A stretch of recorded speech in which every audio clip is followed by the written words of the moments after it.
everyone. You have joined the Occasional Podcast. We are here at Season 8, Episode 8, and I have the honor of getting together again with Bart Andeer of the Florida Audio Expo show. How are you doing today, Bart? I'm doing fantastic, Brian. How are you? I'm good. I'm good here. We actually got a little bit of rain in California, which is a very rare thing. So this is our rainy season, I guess. We got 2 days. I'm taking it.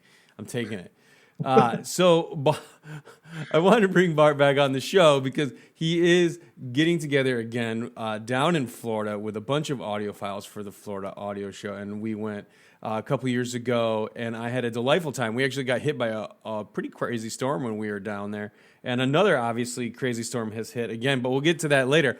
First and foremost, Bart, can you give us the details of the show? Where is it going to be? When is it going to be? And all that kind of good stuff. Yeah, absolutely, Brian. And first off, before I forget, thank you very much for having me on. It's always great to see you and talk to you, and looking forward to actually seeing you in person in a few months. So the show is February 17, 18, and 19 at the Embassy Suites, Tampa Airport, West Shore. Same hotel as we've been using since we started 5 years ago now. The hotel has been major renovation. It's just they really upped the game of the hotel, and they've really gotten good with our show and what our special needs, and they love us. I love working with them. But real quick, let me say two things. One, tickets are on sale now through our website, and it links to Eventbrite. But another point that's really important, and all the shows have this issue, there are scammers trying to sell hotel rooms. My first recommendation is just go to our website, FloridaAudioExpo.com, hit the link for the hotel. You're going to be safe. If you want to use points, do the normal way of going through the points thing with Embassy Suites. Otherwise, last year there were a few people that wound up with reservations at the wrong hotel, overpriced. There's nothing I can do about that if you follow the scammer, but I warn and an ounce of prevention. Yeah, it's good to know. I know that a lot of individuals sometimes try to target the lists that are available, target the people that are available for these events like this, and then get them with all kinds of different stuff. So just be cautious. Question a lot of things. And in general, because unfortunately a lot of the scams in general are on the rise, I've heard as well. Just if someone reaches out to you and it seems even remotely fishy, question it. That's my rule of thumb.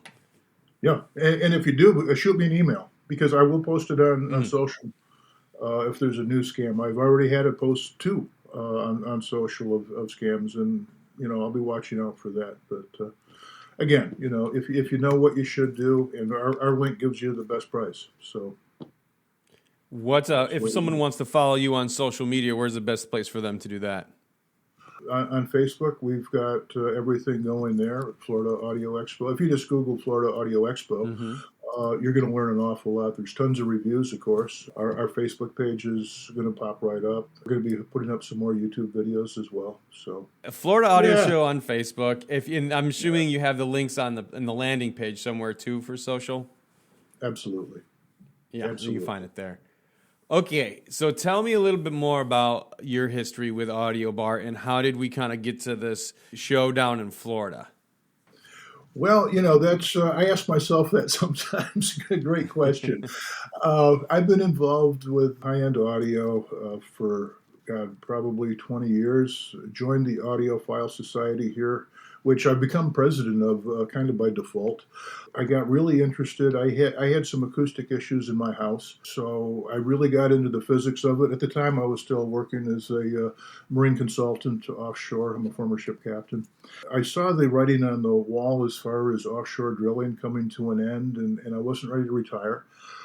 So I designed some acoustic products and did a lot of trial and started a company called Resolution Acoustics. And I did a lot of trial and error and testing, but I did 2-room demos at many shows using nice speakers, everything good. One room treated, the other room untreated. And you could be between the two rooms, right in the adjoining doorway, and put your head in on either side with the same track playing and hear the difference. I just bring that up because the business was a failure. My marketing and just the fact that it's kind of hard to sell somebody $50,000, $75,000 in room acoustics, and not necessarily a whole lot of significant other approval of doing that. But I met an amazing amount of people in the industry because of that, both in the reviewer, manufacturer, distributors, and they realized I was very credible. And, I had real products and was really trying to do something pretty cool. And that was the foundation for me being willing to take this jump. But the other key thing is I'm not a one-man band. I've made some wonderful friends in the audio community through our club. And 3 of those are my partners. And we talked about it for 2 years before we ever actually did the program. And something else you might find interesting, or your viewers might, is that we are not competitive with my friends at Expona and Capital, and before Rocky Mountain Marjorie. I was their customer. I exhibited at their place. Also, my partner, one of my partners, AJ, he also has exhibited many times. Between us, it's about 20 times that we've exhibited, and that was really important because to make it as painless as possible for the exhibitor, to make it as easy. That's why we have them check in on Wednesday so that they can uncrate their stuff in the suite Wednesday night, Thursday, all day to get set up so that they can have a decent sound on Friday morning when the show starts. And that's pretty important. You need time to tweak the room to get it right. Oh, yeah. We've done many podcasts on the trials and tribulations of setting up an audio system in an unknown space with unknown variables that you have to fine tune. And obviously we all know the sound that you are able to produce at a show is like a make or break it for a lot of people. I mean, it's their one time to shine, and they just have a lot of variables to deal with, and not all of them are always apparent when you get into it. So I'm sure the vendors appreciate the extra day to get up there and set up. Yeah, for sure. Talking about vendors, what is kind of new for this year? Do you have anything fun coming out that's unique now that we're kind of all getting everything back together and up to speed?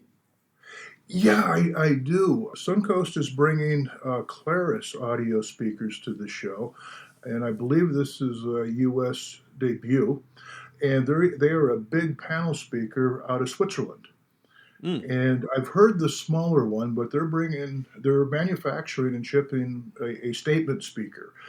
So that'll be very interesting. Also, in one of the large rooms, TAD and Pro Audio Design are presently manufacturing their statement speakers in Japan, and they're going to be U.S. debut for that. And for the people that don't know, TAD is a spin-off of Pioneer. It was the Pioneer Speakers originally, that company. So they're the real deal. And Dave Malapore is bringing in famous recording engineers to give some talks. The pro audio is going to be involved in this, and we're going to have a lot of pro people.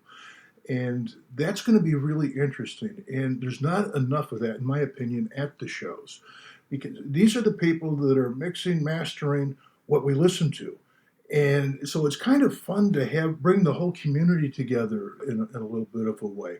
High End by Oz is bringing the Thrax and Lanchi speakers. We have Falcon Acoustics from the UK coming for the first time. We have Airtie from Lithuania. They're bringing their speakers. That's going to be really exciting.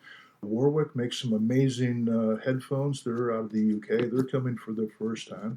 This last year, Coravac in that new room, they had a wonderful sound. They're back again, and that'll be a joy to listen to. So there's a lot of other really cool brands from around the world, actually. So I'm excited about this show. I'm expecting it to be our best ever, both with attendance and with some of these crazy exhibits that are going to be wonderful. I'm excited too. I think it's fun how the different shows have a little bit of a different vibe to them, and the Florida show is no exception to that. It has its own kind of unique spin on things. The weather's always great. I never get to see it because I'm inside listening to all these great systems in big rooms and the small rooms, and and everything kind of in between. So yeah, it is a different vibe, and it's I felt like at least in my mind, because the size traditionally has been on a little bit on the smaller side, but not like as small as some. I think it's like one of those what I would consider like middle tier attendance, and for me there was a really good sense of like big name brands and great sounding rooms, but a little bit more intimacy and a little more sense of community. It was really got a good sense of community in a way, when you feel like you show up and people know each other, and the industry, who's who of industry is there. And I got to have like a lot of really good interviews with the podcast, and just like a lot of really cool players and attendees there having a good time. So it is one of those shows, I think that's one of my favorites, where it's not too big that it's like so much, but it's also not so small that you don't get the big brands. You got like that nice sweet spot in the middle, I think, that seems very Florida to me. Yeah, thanks, Brian. That's something we've really worked hard on as far as our marketing for attendees. That, of course, we want the audiophiles to come, but we've worked hard to bring in families. I was just at a record show a couple of months ago promoting our show, Record Fair, and I'll be at one when I come back from Capital. So 2 weeks, I'll be at another record fair in Orlando. And it was my first time being there a few months ago. The demographics are amazing. You know, our industry is always saying we need more younger people. I would say the median age at that fair was probably 35. Lots of single or unaccompanied ladies were there, young, middle-aged, and some older. But it's an amazing demographic. And, we always talk about we need to bring more young people in. No, they're here. They're listening to the music. It's a question of reaching them and letting them know that the show's here. And so I'm really psyched about that. Actually, I've got a booth at the St. Pete Power and Sailboat Show in January. Again, to reach out to people that can afford to buy stuff, that have disposable income, and who doesn't really like music? I mean, everybody loves music. They just don't know how good it can sound in their home. I mean, all the price points. I mean, we cover from some really affordable, nice sounding systems to some, you've got to be pretty fortunate to afford some of them. So it's a great thing, and we've got great headphones, and putting headphones in the suites is really cool too, because you can really hear what you're listening to and compare without the visual and the audio distractions. So that's a really great way to preview cams. It's a fun show. It's different. If someone's interested in purchasing vinyl, will they be able to do so at the show? I don't have firm commitments, but I've got interest. I believe there will be 2 or 3 people there that will be selling at the end of the day. That's something that people have asked for, and I've really made an effort to it, and I believe I will honestly have 2 or 3 LP dealers there. Very cool. Yeah, it's funny that you mentioned that boat show. It's a big boat show. My family actually likes to go to that show every year. So it's funny that you say that. I was like, yeah, they love boats down there. There's a lot of great boating to be had. Speaking of water, at least, we had a hurricane that kind of came through the area recently down there, and I just wanted to see if you had any updates on the hotel and how it fared with that weather. Absolutely no problem. We were fortunate, blessed that it was south of us, and actually when it went through, it was well to the east, so we really didn't have much of anything. Sadly, it's one of those bad things when you see it coming, you don't want it coming to you, but you don't wish it on anyone else either. But in this case, we dodged a bullet, so the hotel is absolutely fine, totally unaffected. So you were telling me before we show that you actually just got back from the Poland show. As you mentioned earlier, you like to go to other shows and that kind of thing. Did you hear or see anything fun at the Poland show while you were there? How is the vibe there? It is amazing. It is we kind of modeled our targeting of attendance the same way to have it more of a family show. And definitely a family show, packed. Adam, the show organizer, has done an amazing job. It's in 3 venues. They have big buses, like Greyhound type things, transporting you to this huge stadium. The sounds were off the charts. I have to say, I am extraordinarily impressed with the state of audio in Poland. And there's years ago I was at a concert and the band was from Russia. Here playing here in the Tampa area. The leader of the band started talking about his days in the Soviet Union when they couldn't get any American music, but they were legally, but they'd sneak it. And the supplies were really difficult, so they were stealing the microphones from payphones and using those for pickups in the guitars. Huh. So with that in mind, if you remember, Poland was also part of the Iron Curtain at the time, and they had the same problems. And then when Poland got their independence, and they have worked really hard to bring themselves up, but they haven't had the disposable income. And they still have to live on a budget. So they're very innovative. And honest to God, there was only one room out of nearly 200 that I was in that I couldn't get out of fast enough. One room. And you know how it is at the shows. Usually there's more than just one or two that are not quite to your taste. Let me just be polite there. So, and there's another thing about the Radisson Blu is that the show's in. I highly recommend everybody go. Very affordable. God, the hotel room cost me like $75 a night. I was there for a week. I got there early and left late. But like our hotel, the walls are poured concrete, so they're very solid, and that really does help get a good sound. It was just amazing. I was in the elevator and met a young man who is in a band, and they were actually playing there. They're from the UK, and I got to throw a shout out to these guys. The name of the band is Don't Problem. They're a very unique group. There is a drummer. There are two trumpet players, two trombone players, and two tuba players. And they, very unique, original sound, jazzy, but fantastic. And they're really nice people. I met them, we had breakfast, we laughed and joked, and I wish them all the best. They certainly deserve it. They're very creative. And, we just kind of forget that sometimes we get lost in the stereo systems and forget that it's all about music at the end of the day. I was curious. You are familiar with the big Munich show. I have not been myself, but I plan to attend very soon. They say that it's more of like a business to business, and there's a lot of open rooms. How is the format in Poland? Is it more similar to the U.S. thing where they rent out a hotel, fill it with rooms, or is it more like Munich where they have a lot of open rooms and more of like a display kind of thing going on?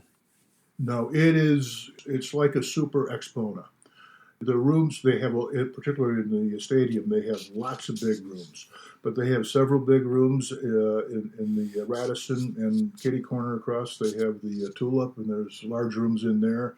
And then a lot of the traditional smaller hotel rooms that are set up. So anyone going it's a consumer show. I mean, there is B2B, but it's really consumer. And I met some of the press that we'd be familiar with when I was over there, and actually even Mark Freed from Expona was there. And so I have no problem plugging these other shows. I'll be seeing Gary at Capitol in a few days. We are maybe a dysfunctional family, but a happy family.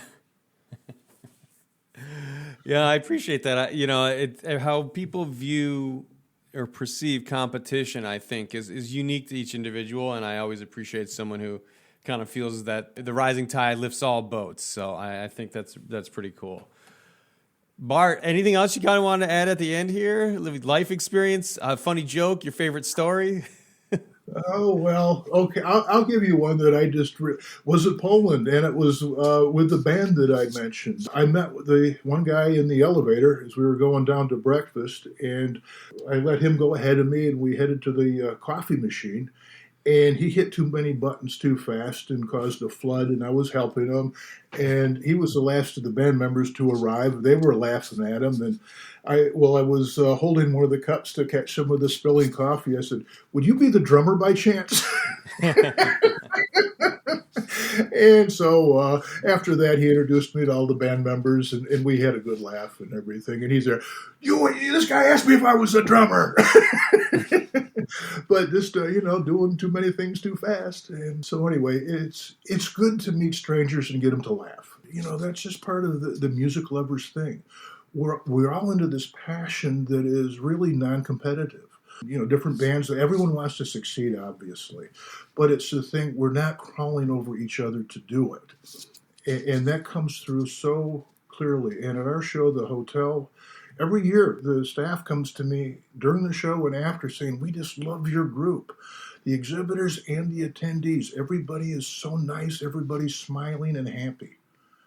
What a fantastic industry that we are so blessed to be a part of. I mean, not necessarily all that significant a part at the end of the day. The show is a service. We try to bring manufacturers, distributors, dealers together with the consumers and let everybody kind of experience for themselves what floats their boat. The system that makes them just where they can't really quite sit still. I just feel fortunate. Bart, thanks so much for coming on the show, man. I appreciate it. Good to see you. Thank you. Look forward to seeing you in person real soon. Thank you. Today's episode is sponsored by VONSCHWEIKERT Audio. VSA has spent more than 45 years at the forefront of high-end loudspeaker design, engineering state-of-the-art, handcrafted, bespoke heirloom products in the USA. Whether it is the stunning flagship Ultra 11s filling a room, or the small footprint Endeavor E3 MK2, these built-to-order, award-winning speakers are a true representation of what is possible when fidelity breathes life into your music. VONSCHWEIKERT Audio allows you to simply enjoy the sound of reality by solving the many challenges of recreating the live event in your sound room. Learn more at VONSCHWEIKERT.com. That's VONSCHWEIKERT.com. Today's episode is also sponsored by SCHIITdotCOM. SCHIITdotCOM designs and builds audio components in California and Texas. Based in Valencia and Corpus Christi, their wide line of amps, DACs, and audio accessories fit any budget, starting at $49. For a full rundown of all their products, visit SCHIIT.com or stop by their retail store in Old Newhall, just north of Los Angeles. That's SCHIIT.com.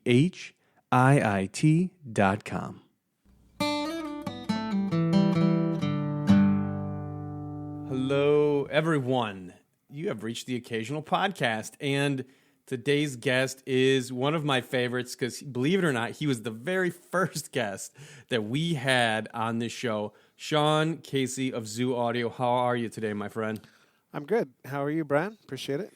I'm good. I'm glad to have you on back once again.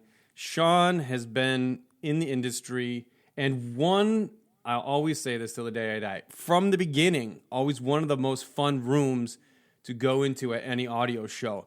Now, he produces hi-fi gear, tried and true, always has. However, maybe some of the negative hang-ups you guys have, or you might have yourself about audiophiles, I feel like Sean has always consistently bucked the trend in terms of the traditionalist audiophile, unpleasantries. You've done a great job of, I think, remaining relevant with a lot of producing products that are like kind of have an edge of cool to them and aren't so creaky and out of shape. I don't know if that's the right word, but what is that something that you've always kind of aspired to with your brand? I mean, Zoo Audio, it's got a nice panache to it. Is that something that you is in your mind when you do it, or are you just like, I'm just doing me in this kind of a thing?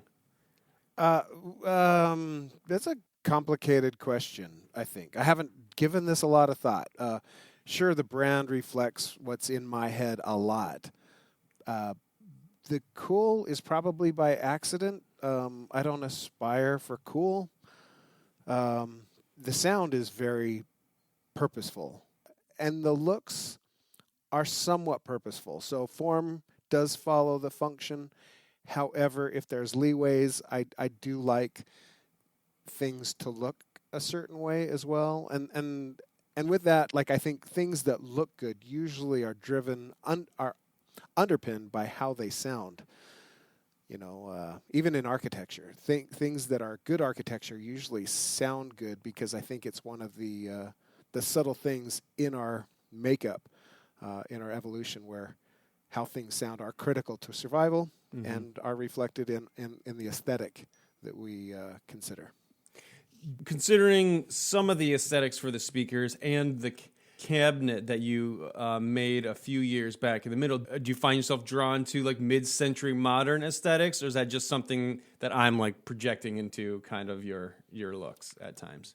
No, I think some of the design, a lot of the ergonomics and creative things that were happening, 40s, 50s, 60s, 70s, were functional, and also they were cool in that they were pleasant to be around. They had a function and a look and a feel, and it was all encapsulated into the product. It wasn't the thing should look like this. A lot of I think the design aesthetic that is encapsulated in mid-century modern is the thing looks good, it functions well, it lasts a long time, it's purposeful in many facets, and I think that's cool, handy. It's interesting. Yeah. So yeah, those are values I bring to the table in design. Yeah, I think design in and of itself, when people talk about design in like as its own thing, when it comes to the furniture and the aesthetic on those things, where it's like simplistic kind of in nature, but like visually it has at least something.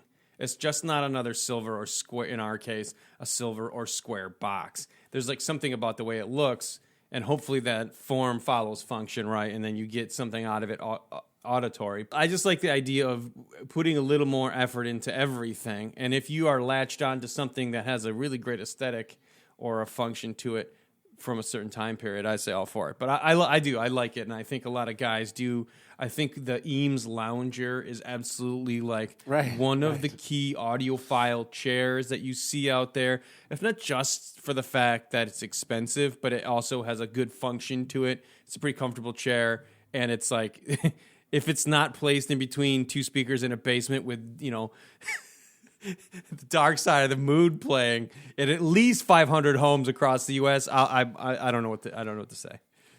Yeah, 50,000 maybe homes. Yeah, probably. I wish there's that many audiophiles. 50,000. They might not be subscribers to the audiophile aspect, but yeah, for sure, there's at least 50,000 people out there with stereos and Eames Loungers. So one of the things I wanted to kind of talk to you about this time is, we had you on years ago on the very first podcast, and we're having you on today in 2022.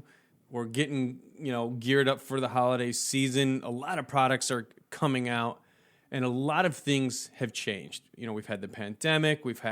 Everybody suffered quite a bit of supply issues. I would say from my perspective, demand for our particular niche hobby went up greatly. So there's a lot of shifting, a lot of change. What would you say that some of the biggest change that you've had has happened since the last time we spoke? So let's say 5-8 years. I think it's been about 8 years. What's changed for you in terms of the industry, your thoughts, and all that? Yeah, 8 years ago seems like lifetimes ago. Yeah. The pandemic really distorted my and I think most people's sense of time. But 8 years ago, I was going to a trade show every month somewhere in the world. So I was on the road. Basically, half of my work year was on the road. I'm an okay entertainer, so I do okay at trade shows, but I'm not a great people person. So shows are difficult. That hasn't changed as far as the difficulty, which shows to go to. But the shows have changed. Lots of dynamics has happened there. And during the pandemic, we just we didn't go to shows. There were a few shows trying to be, but so and when we say shows, we're not talking about live music. We're talking about HiFi shows, which is a really dumbed down DJ presentation with really awkward salesmanship built in. So we haven't been to any of those kinds of shows since the whole pandemic thing, and we are looking forward to getting back. Mainly, we're looking forward to one thing about audio shows, hi-fi shows, is meeting your customer. That was the main reason we were attending, and that hasn't changed. We still have a desire to meet our customer, get feedback from our customer, and potential customers as well. But we're not sure how we do that now. next year it's not going to be a show a month. Even let's say there is no pandemic next year of any kind.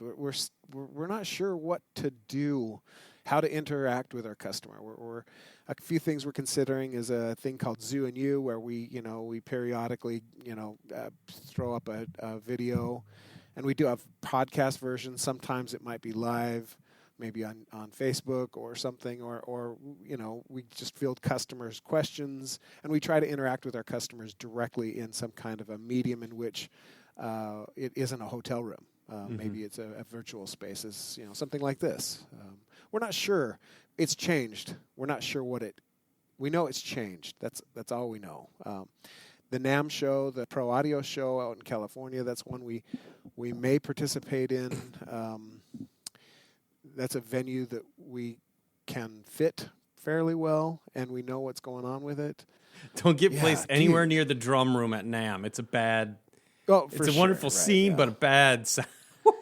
Yeah. For anybody who doesn't know, the drum area is this massive, massive hall, and it's filled with guys who want you to look at them while they bang on drums. It is so intensely loud there.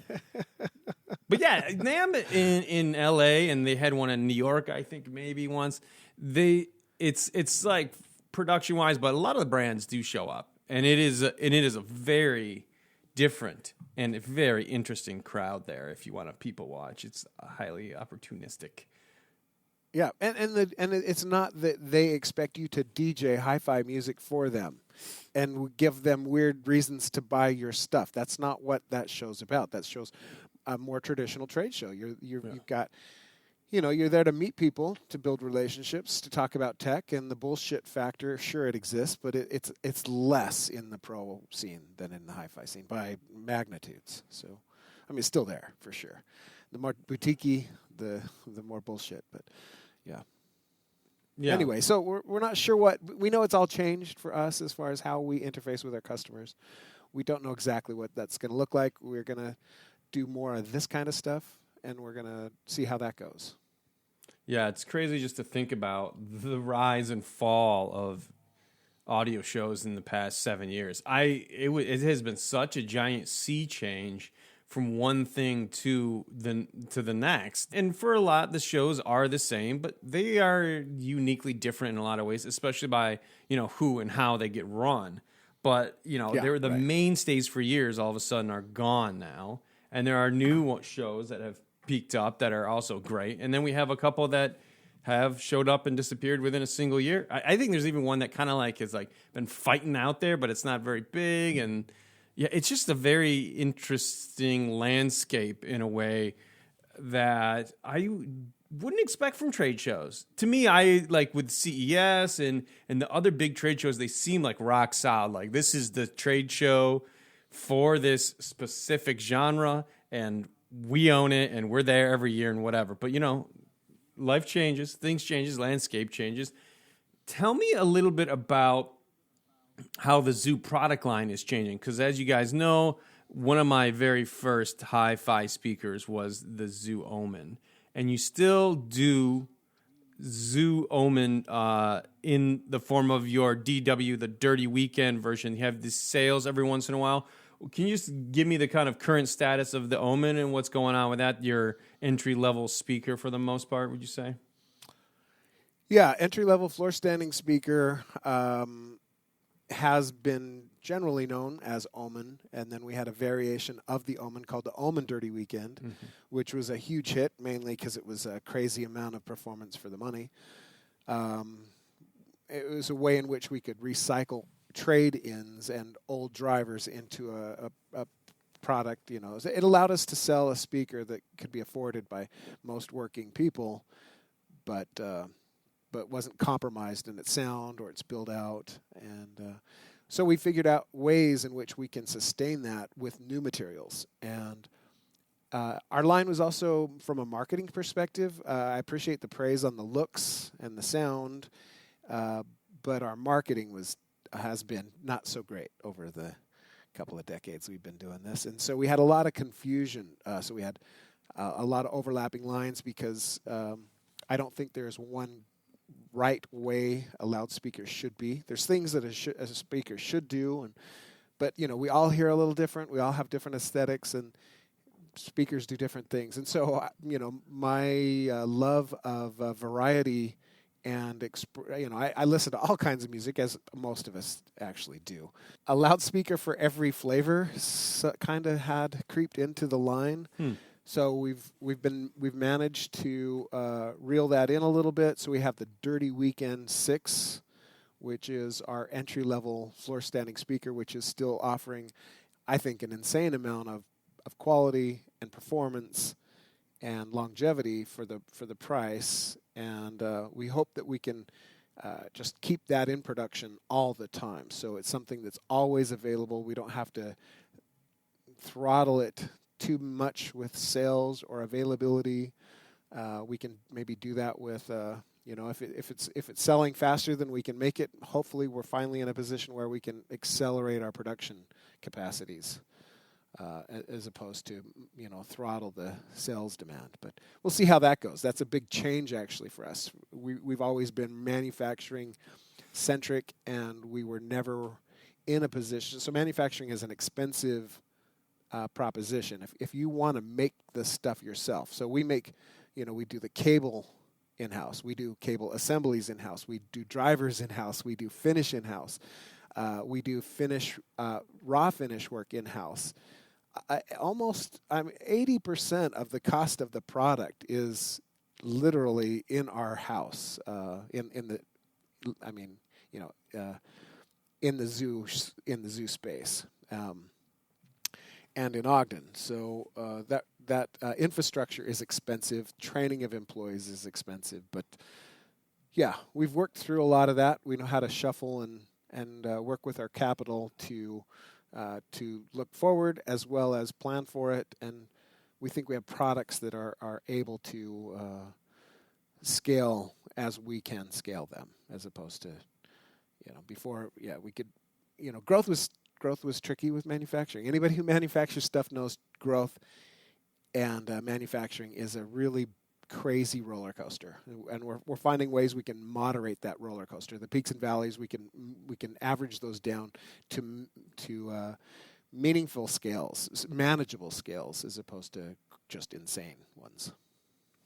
Now, before I ask this question, I want everybody to understand that I don't consider this to be an insult or like an awkward kind of whatever direction. Sure. But I want to ask you, from your perspective, it seems purposeful and intent that you want to control those things.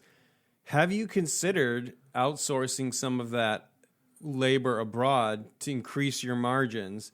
And is that like a really big sin, or is like, I'm not asking you to choose people over profits here. I'm just asking, is the idea of outsourcing more of that labor in order to get more marketing dollars, to get more, liquid, is that a big sin in your mind, or is that something that's like plausible, obviously, or do you think that like the outside, the way people view that is so bad that you don't want to risk it? What is the motivation for not kind of going that direction? All right, another big question. I don't think you asked these kinds of big questions on the 8 years ago podcast we did. So first, I would like to say that I think nationalism is horseshit. Okay. So that does not drive any of my choices. In fact, I probably err on the opposite side of nationalism. I think that's a huge problem as a manufacturer and as a human being. So now I do believe that the people who make the best thing that you need should, if you can afford it, be involved in production of the thing that you need. So I don't think that we need to make our own stuff as completely as we do. But a lot of the ideas that the zoo has had over the years has necessitated new equipment to make the idea. So the idea was new. So for example, our cable, we have a cable called B3. There is equipment that can make the cable design. Back when we started Zoo in 2000, the machine in 2000 that we would need to get and then modify was over of $250,000 to modify this as a planetary cabling machine, and it would require more machine work to make our cable. So instead of starting with a $250,000 machine to then modify and make, we just you go to the 80/20 website, you figure out your structure. And we made our own servo-controlled cabling machine to make our cable, and we did it for $20,000 as opposed to $250,000. It's still running. Could somebody make that cable back then better than we could have? Yes. What would the cost have been? Well, it would have exceeded our ability to pay for it. So we are using more machinery than we used to. We're not building our machines to make our ideas. Now we're having our ideas, we're finding machines that are already in place that could do the thing we need them to do and leveraging that, or we're finding code that can do the thing. And there's a whole lot of, speaking of change, there's a whole lot of other tech available to a manufacturer that didn't exist. So for rapid prototyping, 3D printers are amazing. You can do a lot of interesting stuff with that. Soft mold composite stuff. I mean, that stuff's been around, since the 50s and 60s, but still we're leveraging more of the soft mold instead of building hard tooling out of aluminum. Those molds are expensive. You can do a lot with, a combination of composites plus some 3D printing or, CNC work where you're using your CNC table to help you prototype the thing, rapid prototyping, or building the tooling out of. So yeah, we try to make it ourselves unless somebody can do it better. At which point, so we use Eminence because they can do a lot of stuff way better, stuff that we can't even do. So, we use Eminence. We don't make our own magnets, but there's a lot of cool companies out there making some really interesting magnetic systems, circuits, core materials. So those are suppliers, and then. And our stuff comes, those exotic parts, they come from all over the place. They come from Netherlands. They come from southern China. We use Taiwan. Singapore makes a particular thing that we use.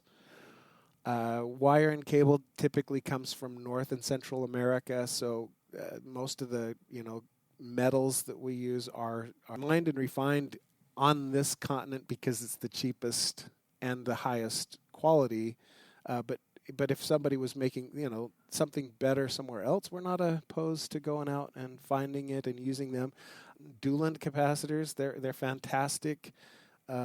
We've had designs that use that. The Doolan caps, really dig some of the stuff they do, and then Clarity Cap out of the UK, we have them make some of our stuff.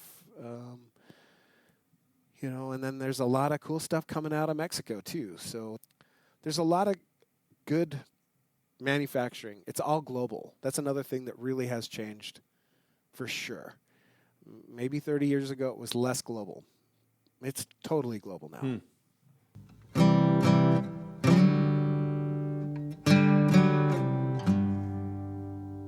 Today's show is sponsored by Wharfedale. For nearly 90 years, Wharfedale has built loudspeakers for music lovers all over the world. With a warm and natural sound signature, their inherently high-fidelity sonic retrieval simply makes you want to listen to your music for longer. Go to WHARFEDALEUSA.com to discover their limited-time Black Friday offers and the best prices of the year on the high-value Diamond 12 series, the best-selling Linton Heritage, and the no-holds-barred Elysian. That's WHARFEDALEUSA.com.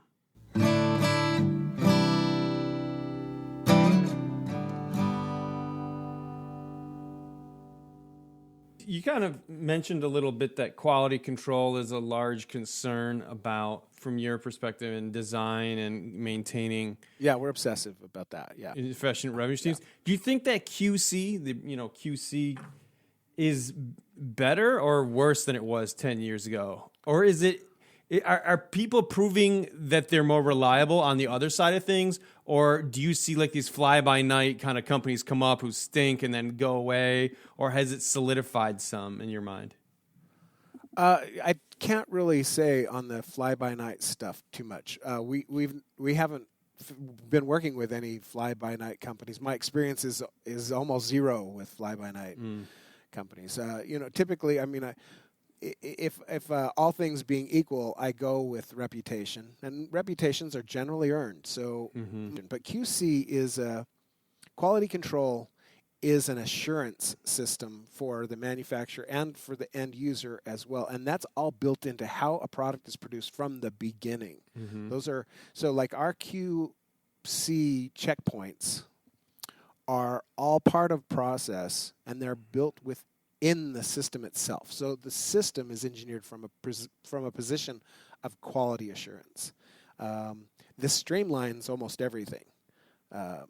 And your ability to find if a problem does arise, you can find it out really quickly because of it. And so it streamlines and reduces costs at every level. Now, when we were first getting going, a lot of our process engineering was, we were learning it as we were going. Nobody had process engineering skills, or I shouldn't say skills. Nobody had a process engineering background. We were good at things, but that aspect had to be learned as we went. We found some people who had those skills, and we brought those in to help us refine that aspect of our business. But early on, quality assurances cost us money, and now they save us money. And I know you mentioned the term rapid when it comes to prototyping, like quick turnaround for prototyping. And I wanted to clarify for the listeners of the show, too, that like it seems in today's modern age with the 3D printing that you mentioned, and you want the thing, you can just kind of have the thing almost immediately, right? But not immediate, yeah.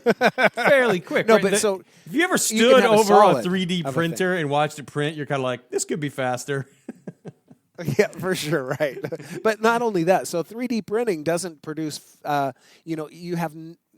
it's almost impossible to have a 3D printed thing that is functionally in a dynamic environment. I mean, they're getting way better, but, like I like composites and fibers.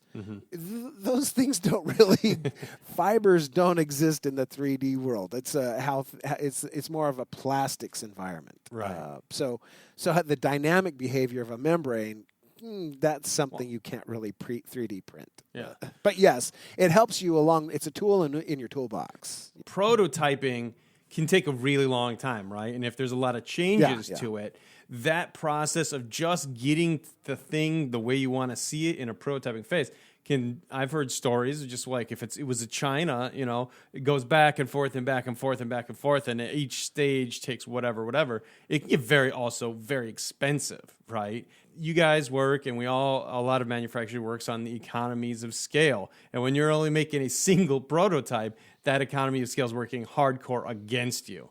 So it might be like, depending obviously what you're doing, how complex, $1,000 for a single when 1,000 only cost $1 once you got it all set up, or something crazy like that. So that's things when you talk about rapid prototyping, how it's, I think, kind of exciting. Do you feel like that's maybe one of the most like dynamic growth opportunities in manufacturing right now, or at least for high-end audio, or what do you see the future as in that regard? I don't really venture outside of my little zoo audio sandbox. I don't know what's going on in the real world. We do have a new addition to zoo, a guy named Jim Doxey, who came out of the automotive world initially, but automotive and heavy industry, and he was on the financial side of most of those companies in CFO capacities. But yes, in those areas, being able to prototype in heavy industry from him, using the lens that Jim can give me, that all happens in software and rings true to what I'm also doing most of the time. So my rapid prototyping is in the virtual space, not in the real world. It's in my head, it's in software, and then when I have it refined to the position of, I think this is this is worth my time to build and to listen to, even if it's just for my own curiosity. At that point, then we can use real-world, solid, rapid prototyping, 3D, epoxies, aluminum machine works, stuff, CNC stuff, to see. You can have an idea on Friday, and Monday, if you work a long weekend, you can have a thing. That's pretty fucking cool. Mm-hmm. Yeah. So long story short, for sure. We're here to make long stories longer, Sean. So if you just, I'll just tease it. And we may have covered off on this a little bit last time, but your speakers tend to be easy to drive, high efficiency speakers, which is strikingly accommodating to less powerful amplifiers like tube amplifiers and such. Is that something that you do with intent? Like, oh man, I really want to make a speaker that's great for the widest variety of amplifiers and specifically tubes because they pair great with this and I love the sound? Or is it just something that happened to come out of the other designs or the other intent that you had for your designs? Yeah, so I like to work on things that I want to own. So things that was sadly the main driving force for me starting the company, is I wanted to build things that I wanted for myself. This is not a great position to build a company on, just for other listeners trying to figure out what they want to do with their time. However, it has worked for me, and I like high efficiency. It was something I discovered as a kid. I was fascinated with horn loudspeakers as a kid. Big, not what we think hi-fi horns. That's not. We're talking. The old timers call this theatrical perfection. I probably mentioned that word in the original podcast. But I want my venue is the outside world that is much bigger than my house, and in which you can build horn speakers that cover the entire bandwidth.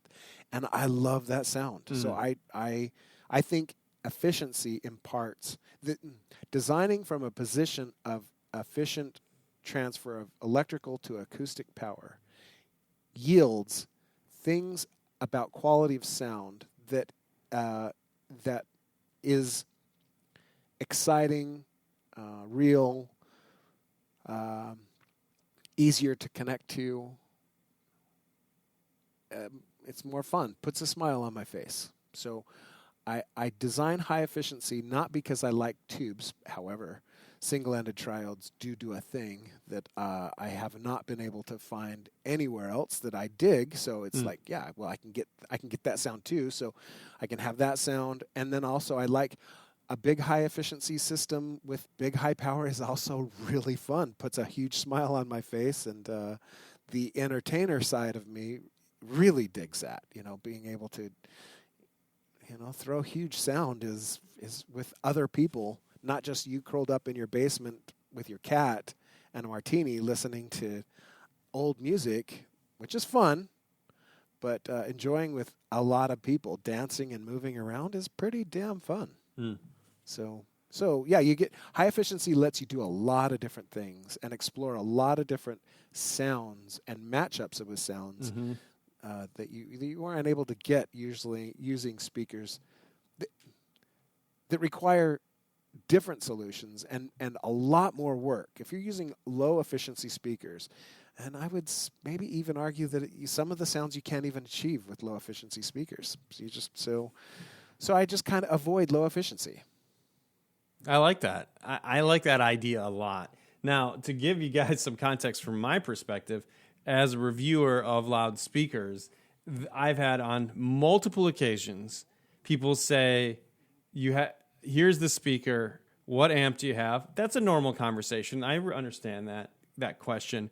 But as we boil down, they're like, well, this speaker needs a very narrow kind of technology in order to operate what they consider to be the best. To the point, which I don't think many people notice, is I've had an amp manufacturer, or in reverse, the speaker manufacturer say, in fact, let me be honest with you, there's only a single amplifier that I would recommend for this. I don't know if that shocks some people, but it came as quite a surprise to me. They were like saying, I only like designed this item to work with one other item, and they didn't make both items. You know what I'm saying? So it wasn't even, I was like, that's That's pretty narrow, man. It's like, it should be a little bit bigger than that to say, we really only love the sound that comes out of a very, very, very few select counterparts. So I appreciate that, because you know what it does is it squeezes out some of the elitism, right? When you're in it that deep and you're saying 1-to-1, you're really saying, you got to have the money for this, you got to do it. You should feel special about yourself because not everybody else can do this, right? It's like leaning in kind of a weird way. Is there any other elements of the traditional kind of audiophile culture that you feel like kind of hold the either the enjoyment down or newcomers kind of coming in to the foyer? Is there any one aspect particularly that you think we could be working on collectively as a community? I'm probably not a good representation. Whatever answers I'm going to give is because of my lack of experience. But you go to the audio shows. You've seen these guys. I go to I've been in the audio hi-fi industry by and large since I was 12. Where I lived, Ogden, Utah, we've had a really rich history with hi-fi. Yeah. The hi-fi shop, Ray Kimber. There's Kimber Cable. Yeah, there's been some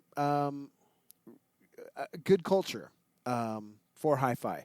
The culture that I grew up with in hi-fi, though, was about exploring sounds, ideas, music, playback, mediums. It was about experiencing and not really looking at things with an eyebrow raised or your nose up. It was sharing experiences.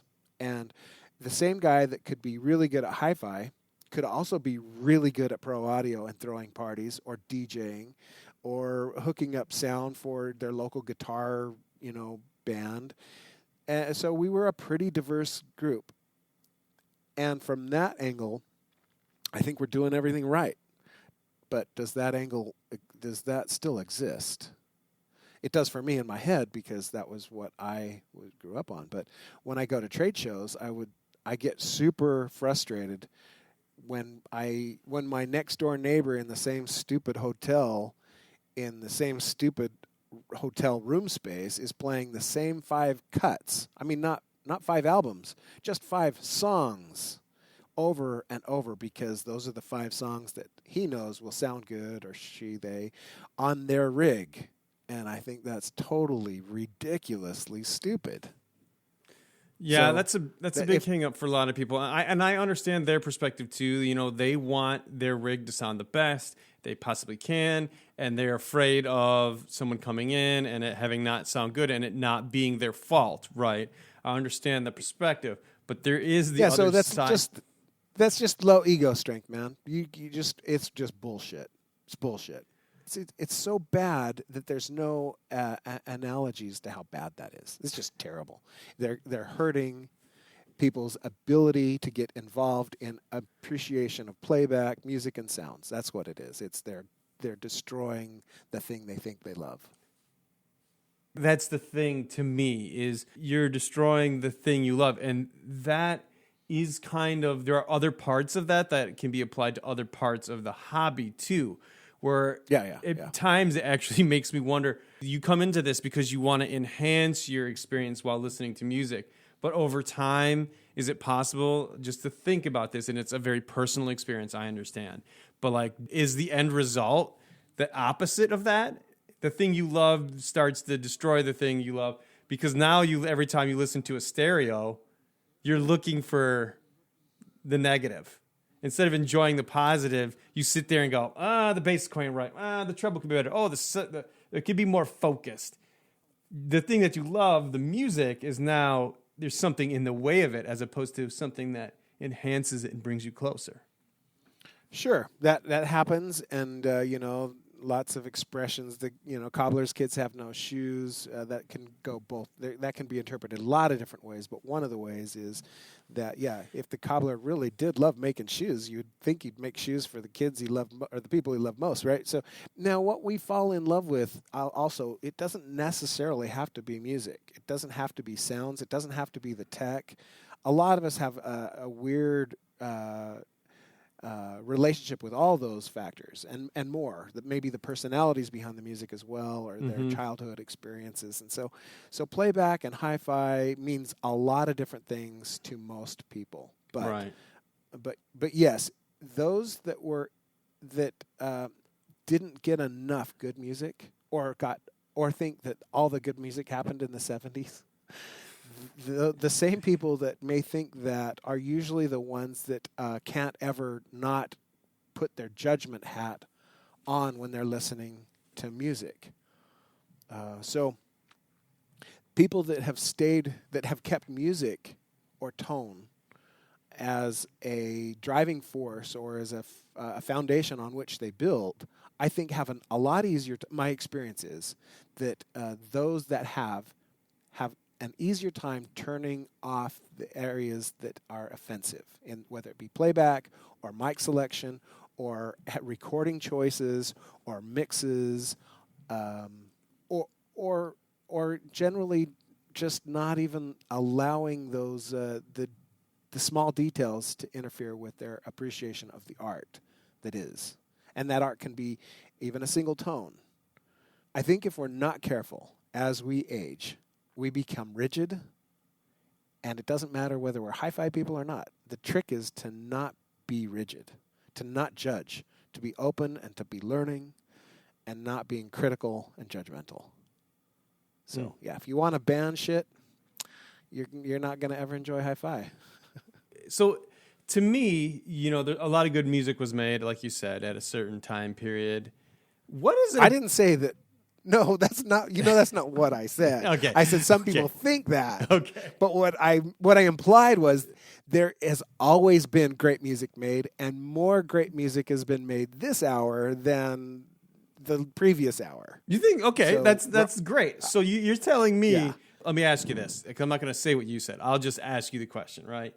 Yeah. Do you think that people are as creative today in terms of music making as they were back then?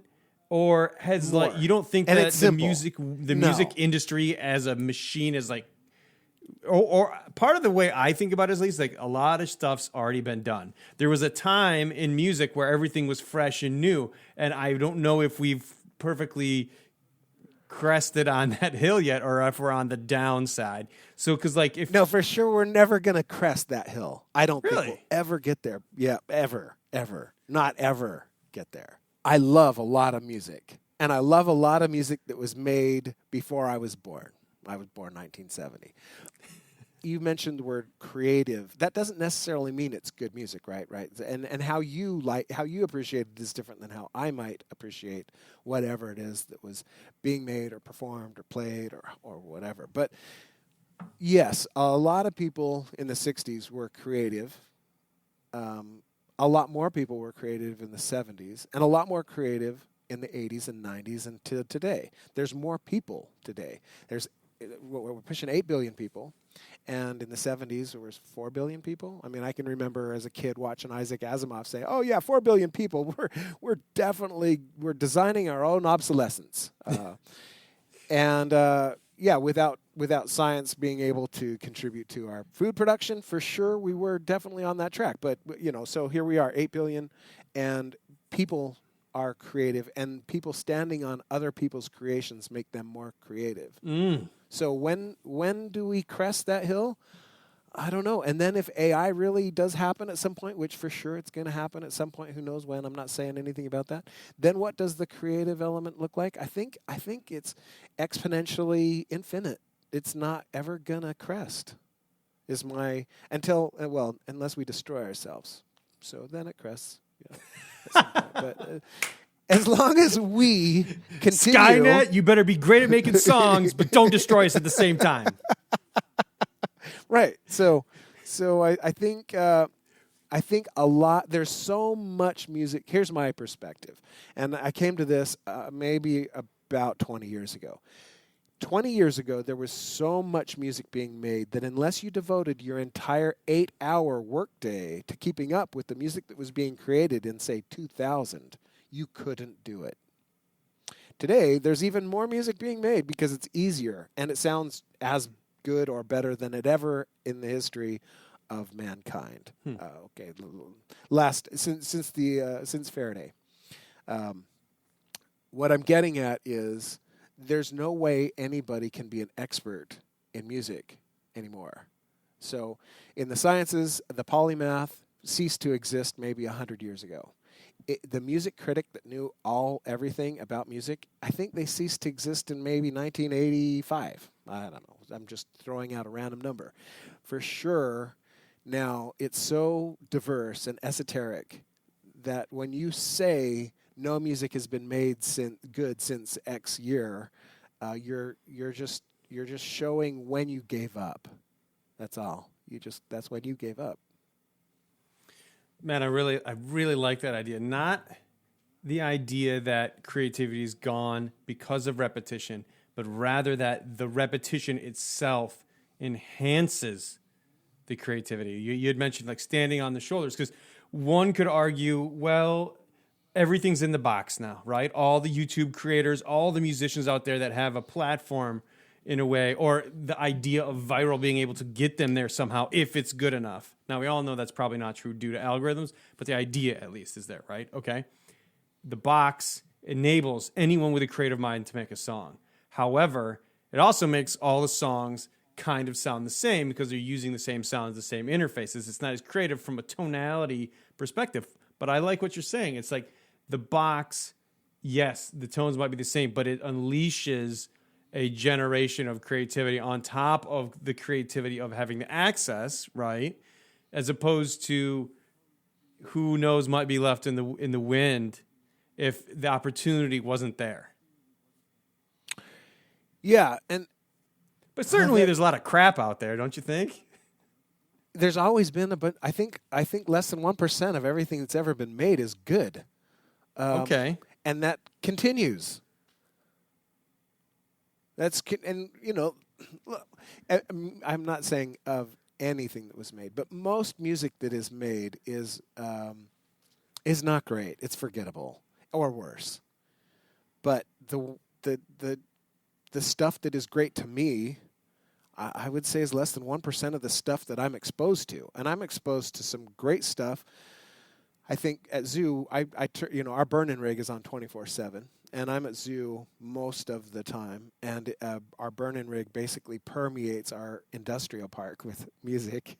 So even our guys next door and the door next to them and the building next to them still get to appreciate our music playback.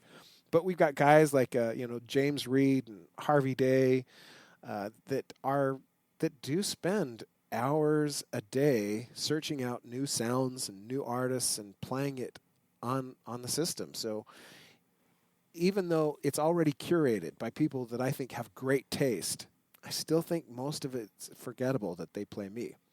I don't listen to Spotify much or the radio or podcasts or hardly any of this, because I now, in order for me to keep up on stuff, I have to find people that are willing to put in the effort. So like the record shops that I shop at, I'll go to Blake and say, okay, I need your top 10 albums, that came out this quarter for metal. And out of those 10 albums, I'm only going to like one or two of them, but they're his top 10, and he's listened to, at least 100 in the last couple of months. So I think finding experts to help you find the stuff that you like is essential anymore. You could use, in the 70s and 80s, you could follow a good DJ on a radio channel and get a lot of good music. You can't. It's not there anymore, man. You have to find other sources to find new music through. I find it very interesting because you're admitting that it's hard to find good new music. But yet we shouldn't give up the pursuit of that. Like, No, because the music is amazing. It's amazing, and it's so I don't know. There's just so much really fantastic music that may not be fantastic to you right off the bat. To use a common example that is now, not ubiquitous, but when I first heard Animal Collective, I was like, yeah, I'm not sure I get this. And, that was 20 years ago or whatever. And then so I listened to it a few more times, and then it finally clicked. I was like, oh, man, I really dig this. And that happens quite often to me with new music. Some of the soupy, weirdo doom metal stuff. I didn't get it until you expose yourself. Maybe go to a show. I think punk rock was like that for a lot of people in the 70s. People in their teens or 20s listened to punk rock for the first time in the 70s were like, I don't get this stuff. But you go to a punk rock show, a real one, not a pop punk show or what I don't. Anyway, and Machine it's like, Gun Kelly, I perhaps. Get this. Have you seen this guy, Machine Gun Kelly? I haven't. And maybe he's great at his show, right? Maybe his recordings are just too weirdo. But anyway, so I don't know. Everybody likes what they're gonna like. I'm not judging people if they like, strawberry ice cream. Cool. I don't care. But people who say, oh, there's no more good ice cream being made anymore because, the modern manufacturing processes or whatever are just full of shit. They just like the brand that they buy, and that's all they like. And okay, great, that's it. I don't care. But I think people are really missing out on some great music if they just dig in. And it's a steep learning curve. If you've been out of the music for a decade, wow, you're in for a really rough ride. Can you explain the allure of Brian Eno to me? Maybe. So Brian Eno was born in 1970. Brian Eno was doing some really interesting stuff when I was keyed into music as a kid. Roxy music and it didn't do anything for me. But also at that time, when I'm 8, soul music didn't do anything for me either. I think a lot of how you connect with music is determined by your experiences. Now, not so much tone. Tone, I think, can be independent of music and context. But music is a medium that is trying to connect with you on some good music anyway. Is trying to connect at an emotional level. So Brian Eno, he did some stuff, and for me, the stuff that Brian Eno did, the more esoteric stuff he did, the more it connected with me. The more commercial stuff, like the Roxy music stuff, is totally forgettable. Still to this day, it's not that great. I don't dig it. But I think Brian Eno really does care about the tone, the spacing, the space between sound. He's a sound guy. He loves sounds more than he likes structure, I think. Interesting. So, and I kind of relate to that. I like sound. Good music also contains, for me, really good sound, deliberate, chosen. It doesn't have to sound hi-fi. That's not what I'm saying. Mm-hmm. It doesn't have to be recorded good, but the sound and the textures and the color imparted by a player or a performer is very important to me. I find that interesting because a lot of times as a recording artist, I wonder how much of that final tonality is in the hands of the engineer and how much the artist gets involved in that tonality is always a constant question in my mind. I'm like, did this guitar... I think that varies. No, so I think a quick answer to that is it totally depends. It's like it's an individual thing. Some really care. Yeah. Lou Reed really cared about his sound. So bringing 70s continuing with the 70s thing. But other people, I don't think did care. They cared more about the melody or the delivery or the marketing or the optics, right? So, but all those things go into the art that is created. All of that is part of the package. Yeah, I think so. This is a bit of a cheese question, but I think it's relevant to the conversation. Can you just give me? But before, yeah. So Brian Eno for you. You didn't finish your Brian Eno. You asked, but you obviously have thought about Brian Eno quite a bit. So what up? To me, it's one of these artists where everybody was like, oh, I heard the name. I heard that Brian Eno, and I knew he came from of an era, right? And then I started listening to all his music, and I'm like, this is like stuff you would hear. You know, the name of the album was like Music for Elevators, right? The idea is like pretty firmly planted that this isn't your traditional pop song, is all I'm saying. It deviates from that greatly. Yeah. Somebody else in that same era, and these two got together, was Robert Fripp. He, pioneer in the guitar, rock, kind of spacey. But anyway, Robert Fripp, King Crimson.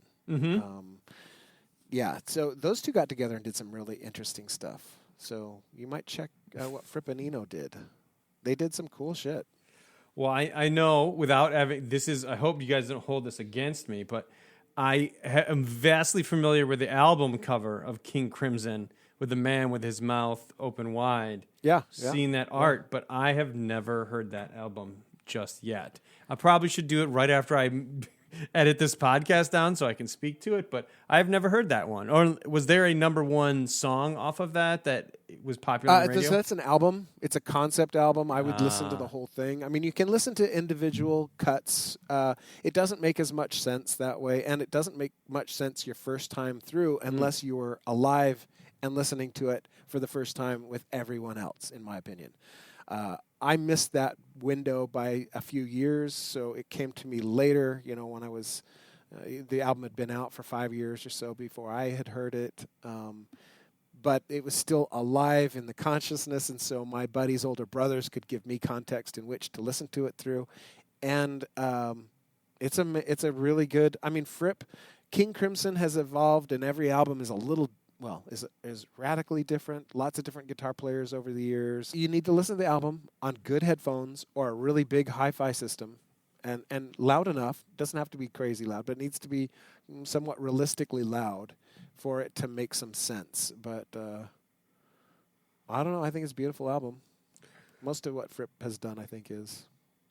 When we talk about the art of music discovery that we've kind of touched on a few times already in the show here, how do you think the destruction of the album, the isolation of the single, the headphone, the iPod, the phone, the isolation, this destruction of community is affecting that process for people? And do we need to really worry about the Skynet thing, or do you think that everything's going to turn out okay, or is music heading towards an abysmal end here? No, I think unless humankind ends, I think music looks amazing. So I think that that affects some people. What you're saying, the isolation of ideas affects some people. It probably births other good ideas that's not an intended consequence, but I think anytime there is struggle, usually good art is born. So I'm not worried about any of that personally, and I think all of it, and a real artist will work around. A real artist, that's a weird thing to say. A person who has something to say or there's something they need to express, they're going to find a way to express it, and it's likely to be appreciated, if sincere, by more than a few. So, I think the phone, digital, all the devices, all this shit has been really healthy for people being able to get what's in them out. I like that because it might take it's going to take decades, I think, for musicologists or appreciative people, aficionados, to catch up with what has happened even just this year. Mm-hmm. I think that's a big problem. It's going to take a long time to catalog is a weird word, but maybe something like that, to just figure out what has gone on since say maybe 1996 in music. It's going to take a long time to figure it out. That's cool because not fettering on about the consumption and how that could negatively affect us. I love how you're focusing on something that seems to be very true to me too, as well as that. Let's focus on the positives for creation, because I'll tell you what, when I was a kid, I had to try, if I had an idea musically, I had to try to record it on a Tascam 4-track. And every time you recorded another track, the old one sounded shittier and shittier. And it would talk about noise floor. It was just like you could barely hear it, right? Now I can execute all the ideas I want without even picking up an instrument. I can sing the vocals in the studio, and the whole thing is like this. There's this unbridled opportunity out there for creators. And we're not seeing it just in music. We're seeing it in video as well. And I know people hate it, but there's a lot of really creative ideas on TikTok for just like fine-tuning a delivery of 10 to 15 second video. You watch it and you're like, damn, that was a really good 10 seconds of video. And people have thought about it so much, and they're like, and it's garbage, and you flip, and it's bad for people. The attention spans are horrible, and there are negative things. But if you're talking about creativity, dude, there's an incredible 15 seconds out there, thousands, if not tens of thousands out there already. But yeah, right. All right, so we've talked about different things here. However, I wanted to bring it back to your product line, because the Omen is the only thing we've discussed, but you got other stuff that have changed a little bit. Can you just give me an update on the speakers above the Omen line and how those have been reshaped in the past couple of months, and what the direction is there? Sure. We're not great at marketing. I'm not great at expressing marketing, but some of the choices that have been made were driven by marketing and also by capital limitations. So I want to create stuff that I want to create. And I hope enough people want to also buy the stuff I create and that we build, that it'll support the desire to build more stuff and create more stuff. The sound I like is usually, I'm okay with it being the sound I like, and I don't expect it to be everybody's sound. But depending on my mood, I can relate, and I think I can put myself in the shoes of other people well enough. It sounds weird, especially if you know me. It's like, no, you can't do that, Sean. But I try. Right. So anyway, our Dirty Weekend 6 is a very easy speaker to like. Why? Because you can, if you're a busy person, unless you decide not to be an appreciator, a person who likes music and sound, you like good music and sound. You have to decide not to. I think you're given it. It's part of your makeup, and then at some point you decide, no, I don't want to like music anymore. Now there's a few broken people that don't like music even when they're a kid, but those are for sure not many people. So Dirty Weekend. You buy it, you plop it in your stereo, you hook it to whatever amplifier, you put on whatever music, and it is designed to sound good, regardless of what you play in it, hook it up to, or what room you set it in. And that's interesting to me. I think that's a cool product to have, because I have moods that I go through where the last thing I want to do is clean up my playback room. I have a problem with cat hair, for example. We have cats, and last thing I want to see is a goddamn cat hair in my HiFi room. So anyway, I want to go to a room, and I want to have those Dirty Weekends sitting in front of me, and I want to be able to stream music to it, put a record on, put a tape in. I don't care. Play the TV. It just doesn't matter, and I want it to sound good. And that's what Dirty Weekend's all about. Okay, so that's a side of me I appreciate, and I think other people appreciate it. And we sell a lot of them. And once we figure out how to market, we think we can sell a whole lot more of those because, who doesn't want easy, awesome? And so who doesn't want a dirty weekend every day? So then, the other stuff we make, other things that I'm really interested in, you just did a review on the Soul 6. And the Soul is, I think, a really special speaker. It's good looking, it's small, it's lightweight, it's as expressive and dynamic as I think I can do at this moment with available materials and ideas in that size of a cabinet. And I think it sounds really amazing. But it's picky. It requires you, the listener, to know what it is you want to hear, what kind of tone, how you want to tune your system. So it requires you to come in with a degree of understanding, a foundation of amp knowledge, for example. Well, I like the way single-ended triodes sound. Well, what kind of single-ended triodes? Because they all don't sound the same. Well, I like the sound of 300B. Well, which 300B? Because they don't all sound the same. I personally hate 80% of the 300B amps on the market. Literally can't stand them. But one of my favorite amps of all time is a 300B amp. So do I know this? Yes, I know this because I've been punished in HiFi my whole life. And I've figured that out. So you take the Soul 6 and you put an Audion 300B Anniversary Edition amp on it. The Soul 6s are $6,000. The Audion's about $6,000. It makes some sense. It's a lot of money, but man, it sounds incredible together. It's like amazing. But then with the Soul 6, it's like, well, okay, so that sounds good for like 90% of the music, but it's what else do I want to do? Well, if I want to play doom metal and I want it to be loud, like show quality level, I've got to find more horsepower, and I'm also going to have to put a subwoofer with the Soul 6s because at a certain point, if you want club level sounds, you got to use club level gear. So then, I hook up a couple of undertone or submission subs that we make, and that gives me the bass reinforcement to allow me to lean on those Soul 6s harder and to get that sound. But then the esoteric side, right? So sadly, since I've been doing this so long, some amplifying circuits sound better with certain loads of speakers that have electrical characteristic that the amplifier wants to see. And I don't know if that's making sense to some people. Some people are, I'm sure, out there shaking their heads saying, yeah, I get that.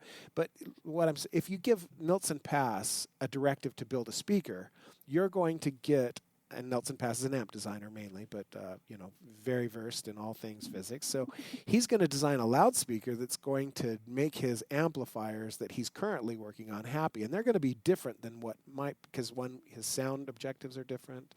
And then where he's coming at it from is different. So then when I do this, I get into weird domains. So I think, for example, some single-ended triode tubes, like a 45 tube. And I'm not a tube head, by the way. I don't discriminate on my electronics. But tubes do a thing, and I'm acknowledging that they do a thing. And if you take a 2-watt 45 single-ended triode tube and you hang it on a certain transformer to impedance match it to a certain loudspeaker, and the loudspeaker is a 32-ohm speaker, wow, you can get some different sounds. You can get some really intimate, expressive, dynamic, lightning-quick sounds. And then if you go to a 64-ohm speaker, which nobody's ever heard of, and it's like, what's a 64-ohm speaker? And we're just using log because a 60-ohm speaker is the same as a 64-ohm speaker. It's just when you go 4, 6, 8, 10. Or 4, 6, 8, 12, 16, 24, 32, 64. Anyway, 48, 64. They're easy numbers to work with when you're working with logs, logarithmic expressions. So a 64-ohm speaker is something that we have built in the past because I wanted it. We sold 2. No, we sold 0. Sorry, we sold 0. We sold a couple 32-ohm speakers. But these are custom, really finicky voice coils that have to be, they're tedious, and then they only work on, like you said, if you have, early in the program where you said, this amplifier company only works with this, or this speaker company only works with this amplifier, and that's how you need to listen to it. Yeah, I've made stuff like that. I didn't market it, but I did make stuff like that for fun, because it made me fun and excited. So like our Druid 6, you had a pair of the old Druids. The old Druids were 12-ohm speakers because that's a nice place most amplifiers are really happy with a 12 ohm load, which is easier than an 8 ohm load, which is, I know we're getting enough into the weeds for a general podcast here, but the Druid 6 that we do is a 16 ohm speaker, and it definitely works really well as a 16 ohm speaker for a few handfuls of amplifiers out there that make magic. I dig that. Anyway, I don't mean to do a product line out, so I'm going to stop. No, you stopped right at the point I wanted to hear dirty. more. Tell me about the Top Gun. What's the spare no expense thing that I've heard about? And what do you do when you have a greater breadth for experimentation? No, there's always, just like, music is never going to ever crest.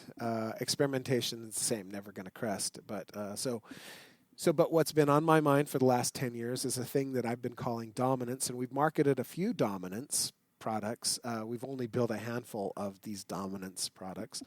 The dominance, if anybody's a Blue Oyster Cult fan, it's trying to give you a unified wavefront.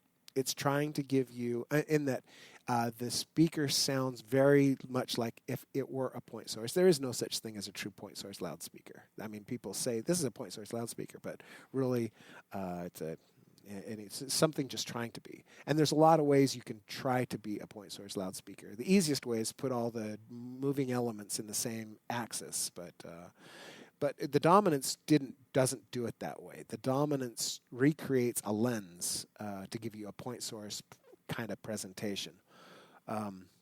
But it also has a little bit of a line array behavior as well. So the cohesiveness is that of a point source, but the propagation quality is more like that of a line source.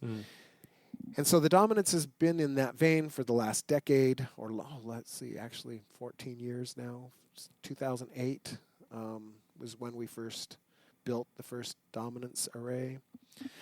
Are we going to ever really take it to the market? I think so, but it's so expensive to build. So we've built these one-offs, half a dozen of these one-offs over the last 14 years. Some have been machined from 4 inches of billet aluminum plus composites. Some of them have been mostly composites. We've had one really cool, fun customer over in Delaware.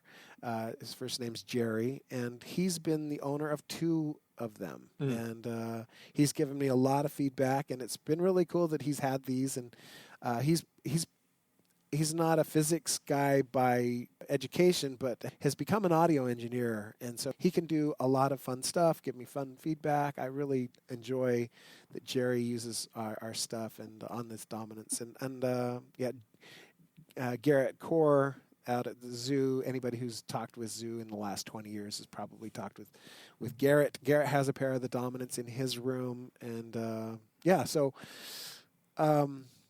it's an interesting, peculiar product, and it's one that we'll probably never make money on, but it's fun, and I want it, so we do it. Yeah.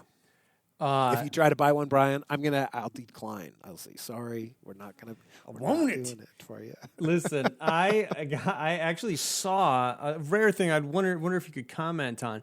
In the used market, I think it was on Facebook Marketplace or something, a gentleman was selling one of your speakers that looked like a traditional design in the front. I can't remember which model exactly, but on the back, it was completely filled with subs.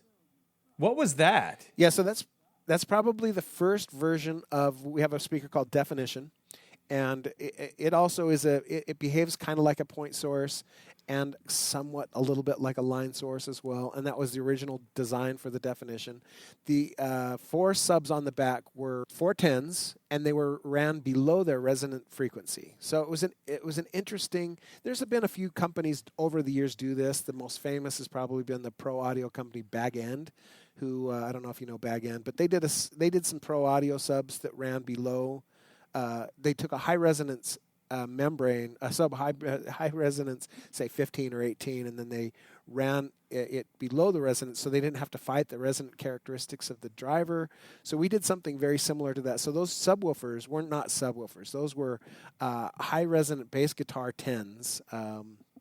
and they used accordion surrounds, and their X-Max, their linear excursion was only about 1/4 of an inch, but because you had so much surface area, 410s, and you were in your home, we could do, they dug down pretty deep and with some pretty good authority. They were fun. They were a little finicky, having 410s out the back, even though the timing is only 1 millisecond differential between the front array and the back array. It was a little harder to integrate some of the timing characteristics to say that even though the crossover point on those was 45 hertz, you still have overlap up to 30 dB down points. You can still, these are audible areas now. So at 30 dB down, you're still up at 200 hertz, and the timing differentials were severe. So then the version of definition in, I think, 2010, it became a down-firing sub and a single 10, and changed it up quite a bit. And it was a much easier to integrate loudspeaker. But that first Mark 1 and 2 variation of definition was subs 410s out the back, running below their resonant frequency. Interesting, very interesting, because I've seen a lot of speakers, but honestly, I'm sure it's been done in some way, but that was a first for me. I'm like 410, like you said, 410-inch subs running straight out the back.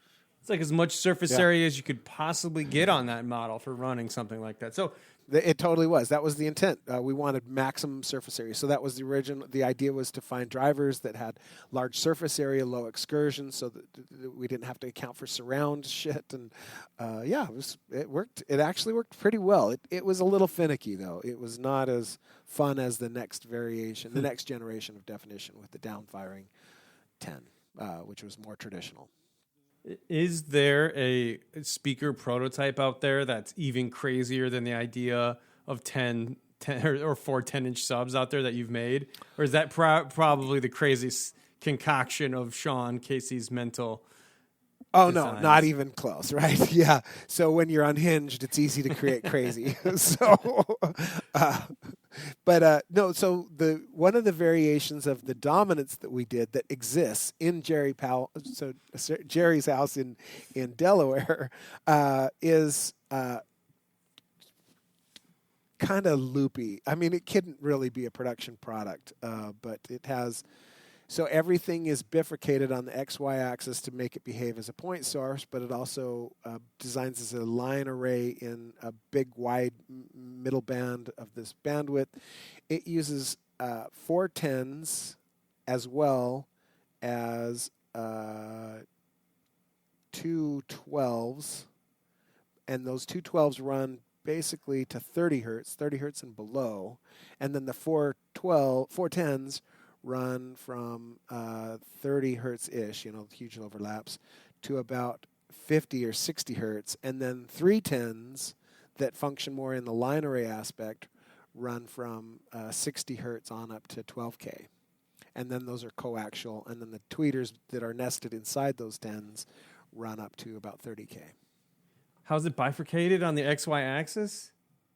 So the line array has a center X and Y, and then everything is positioned around that XY locus, so the locus of that. So everything can be homogeneous at about 6 feet away as far as that point source reference. The speaker looks as if it's much further away as far as the point source would go. And then the line array function is also in play at that point. But anyway, it's a kind of a complicated wavefront. Is there anything specifically alluring about the line array tonality that you like? Or is it more a function of trying to achieve some greater goal outside of that? Yeah, in a home, I use some of that line array behavior. So it's not a line array. I should be clear. It behaves as a more like a planar wave with a directivity, and the reason for that is to remove some of the negative impacts that the room might impart, and also expand the listening field for the listener. So you don't have to sit in the single seat to get good stereo presentation. So it's designed to fill the room without interacting as much with the room or reducing some of that. Yeah, because traditionally speaking, correct me if I'm wrong here, but line arrays were generally utilized more in large auditoriums and this kind of thing, where they probably aren't the best setup. And like I said, I'm not sure on this for a small room. Is that correct? Or can they still be executed pretty well in a small room on just scaling somehow? Yeah, so line array is kind of like saying democracy. There's a lot of types of democracies, and there's a lot of types of line arrays. Yeah. So depending on what your needs are, you can make a line array behave really well in a small room. And there's also things about a line array, especially if you get into steering and phased line arrays, in which you can be a lot more directive with how a venue is filled with sound. And another interesting thing about how a cylindrical wave propagates. So a line array produces, if you take it to a planar form, if you extrapolate, it's more like, it behaves more like a cylindrical wavefront. And so its attenuation over distance is about half of that of a wave that is propagating as if it were a isotropic as a point source. So you're saying it stays louder for longer distances? Yes, it can maintain its sound pressure levels at a distance with less attenuation. Okay. But that's the expense of the edges too. So your edges, so those are phased arrays. So when you say line array, that assumes that it's going to be a phased array of some sort. And so most line arrays have that the ability within an intended or unintended bandwidth. So, like in the pro audio world, for example, in a venue, most acts or bands or entertainers that are big enough to have a rider, a contractual rider, will spec in there that the venue needs the sound needs to be, if they don't specifically say which gear they want, which is often the case, they'll say what the gear needs to do, the performance characteristics, and most of those is like the loudest spot to the quietest spot within the paid house sound or the venue, the house section of the venue, can't have a bigger than 10 dB differential between loud and soft. And the easiest way to hit that is with a... I mean, I can't. That seems like almost impossible, isn't it? With like being in the front row next to a speaker and 10 dB only to the back row. Yeah, that's why they're J arrays, and that's why they're hung. So the people on the front row are typically just getting the fringe of the J array. The bottom section of the line array is what the front audience is actually getting. And then the rear audience is getting more of the phased line array. The rear of the house is getting more of the concentrated, focused, phased array of the line source. But when they hang them, they look like a J. And they're also high because now the time differential between your audience in the front row and the audience in the midfield and the audience in the back row has there's less length deviation, so the differentials between the length of the speaker. So now the phasing also becomes less of a problem, and it's easier to also, if you need to implement other sets of speakers on time delays to achieve that, it becomes less difficult with a phased with a line array. But are there problems with line arrays? Yes, and everybody has a little bit different thing on this, and subwoofers don't do line arrays. You don't do a line array with a wavefront that's 50 feet long. Right. So how do you do it? You don't. And so these venues have big bass bins, and there might be a manifold of some sort to try to, they're trying to get maximum SPL for their money. But the problem is the wavefront now is very different from the bass, the deep bass, and from 100 hertz and up. And for me, it's a problem. I have a big disconnect. I hear a big disconnect. It drives me bananas when I go to shows. We were just at Diplo a couple of nights ago, and my brother who used to be a professional DJ couldn't even take it anymore. He's like, "Yeah, this sound is just driving me fucking crazy. Either I need to be high, Diplo needs to be less high, or we need a new sound system. But I'm out of here." So. And you're talking about specifically the disconnect between the bass and the rest, right? Was it a timing issue? And specifically, or was it a no, timing it's issue? not a timing issue. Yeah, no, it's not a timing issue because that's all timed. That's all in modern venues. That stuff's down better than most hi-fi homes. They got timing down. But the problem is the wavefront itself is different. So one is propagating differently. How you and you wouldn't think this is a problem, but it can be moderated if you don't have hardly any reflections in the venue. Say it's an outside venue, but this was an outside venue, and it's a known problem this venue has. But anyway, how things are reflected back is radically different between performing as if it's hemispherical and a wavefront that is performing as if it's cylindrical. And then you also how it impinges on you, even though it's a 50-foot wavelength or so, big, plus or minus 20 feet, depending on the wavelength or the frequency, is you would think, the differential between it's a massive wavefront.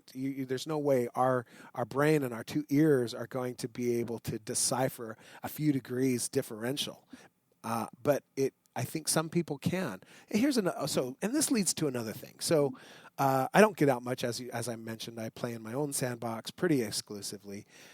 But I was out and about the other day, and somebody was bagging on hi-fi guys saying, nobody can hear the difference. If you do a double blind, and this has been the case in my whole life, you can't hear the difference between cable or this or the other thing.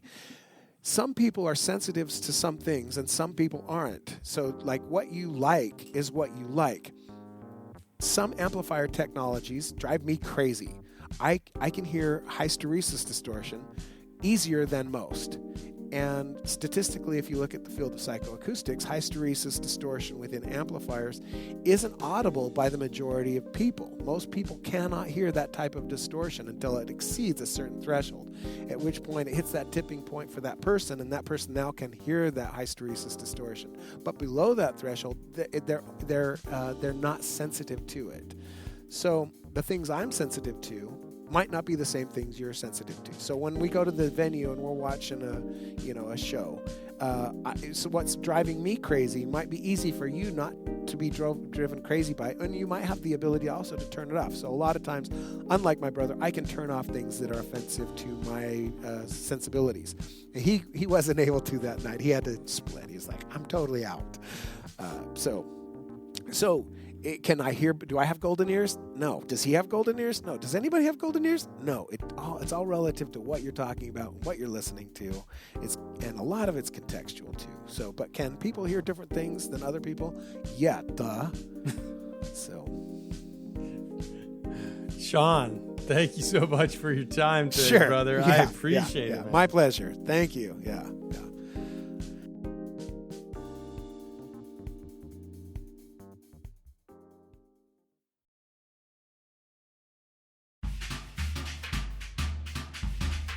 The Occasional Podcast is a production of the Part-Time Audiophile Network, which includes PartTimeAudiophile.com, The Occasional Magazine, the PTA Newsletter, and AudioHead.com.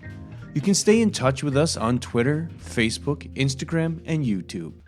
The Occasional Podcast is produced and hosted by Brian Hunter, executive produced by Scott Hall at PTA Productions. The Occasional Podcast and its original associated music is monitored, mixed, and mastered on the Focal Trio 6 BE studio monitors. If you haven't already, please subscribe to The Occasional Podcast on iTunes, Google, Spotify, or wherever your favorite podcasts are downloaded.